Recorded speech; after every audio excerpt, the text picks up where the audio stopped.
Good morning. நான் உங்கள் maths teacher பேசுகிறேன். All of you welcome to our maths ma'am TNPSC class. இன்றைக்கி ஒரு சின்ன கணக்கு பாருங்கள். Amit, Suchit and Nidhi starting running around a circular ட்ராக்கில் ரன்னிங் ஸ்டார்ட் பண்ணுறாங்க 3 பேரும். And complete 1 round in 18, 24 and 32 seconds. அதாவது அமித் வந்து 18 செகண்டில் கம்ப்ளீட் பண்ணுறான்.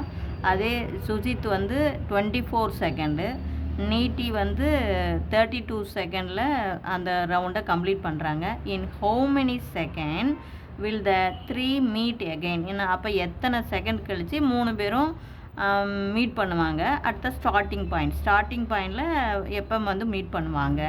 If they all have started running at the same time தான் ரன்னிங் வந்து ஸ்டார்ட் பண்ணியிருக்காங்க. எவ்வளோ நேரம் கழித்து எத்தனை செகண்டு கழித்து 3 பேரும் எகைன் வந்து மீட் பண்ணுவாங்க. இது ஜஸ்ட்டு வந்து எல்சிஎம் தான், ஒன்றுமே கிடையாது. இந்த 18, 24, 32க்கு என்ன பண்ணணும்? எல்சிஎம் எடுக்கணும், அவ்வளோதான். எல்சிஎம் ரொம்ப ரொம்ப ஈஸி. சின்ன டேபிளால் வகுங்க. முதல் 2ஆல் 9 2 18, 12 2 24, 16 2 32. மறுபடியும் 2ஆல் பாருங்கள். வகுக்க முடியலன்னா அதை அப்படியே போட்டுக்கணும் அந்த 9. இது 6 2 12, 8 2 16. மறுபடியும் 2ஆல் 9 வகுக்க முடியாது, அப்படியே போட்டுக்கணும். அப்புறம் 3 2 6, 4 2 8. இது எல்சியத்தை பொறுத்த வரையும் வகுக்க முடிஞ்சால் வகுக்கணும், வகுக்க முடியலன்னா அப்படியே போட்டுக்கணும். அடுத்து 3ஆல் பாருங்கள். 3 9, 1 3 3. 4 வகுக்க முடியாது, அதனால் அப்படியே போட்டுக்கிறோம். மறுபடியும் 3ஆல் 1 3 3. அதே மாதிரி 1 அப்படியே போட்டுக்கிறோம். இது 4ஐயும் அப்படியே போட்டுக்கிறோம். மறுபடியும் நீ 4ஆல் போடணுன்னா ப்ரைம் நம்பர் அப்படிங்கிறதுனால தான் நான் 2 2 போட்டு காமிச்சிருக்கேன்.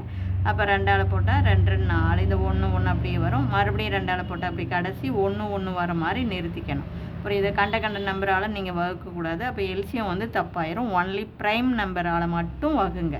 அப்போ இதை பெருக்கி பாருங்கள். 2 2 4, 4 2 8. இங்கே 3 9, இங்கே 2 2 4.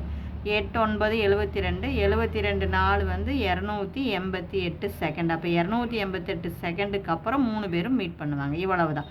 சப்போஸ் இதுலேயே இன்னொரு கேள்வி கேட்குறாங்க. அப்போ வந்து அவங்க மீட் பண்ணும்போது ஒவ்வொருத்தரும் எத்தனை ரவுண்டு ஓடியிருப்பாங்க அப்படிங்கும்போது எல்சியை கண்டுபிடிச்சி அதை பாருங்கள். 288 வந்து அமித் வந்து 18 செகண்ட் வருதா, 18ஆல் வகுக்கும்போது 16 ரவுண்டு ஓடியிருப்பாங்க. அதே 288 24ஆல் வகுத்திங்கன்னா அப்போ வந்து சுசித் வந்து எத்தனை 12 ரவுண்டு ஓடியிருப்பாங்க. அதே நீட்டி வந்து 288 32ஆல் வகுத்தா 9 ரவுண்டு ஓடியிருப்பாங்க. இப்போ நல்லா பார்த்துங்க. இது எப்படி வேணாலும் இதில் வந்து இப்படி எல்சிஎம் கண்டுபிடிச்சி இப்படி வகுத்து போட்டிங்கன்னா ஒவ்வொருத்தரும் எத்தனை ரவுண்டு ஓடியிருக்காங்க அப்படின்னதும் நம்ம புரிஞ்சுக்கலாம். இப்போ புரிஞ்சுதுங்களா? இதில் ஏதாச்சும் டவுட் இருந்ததுன்னா கேளுங்க. Wish you all the best. Thank you.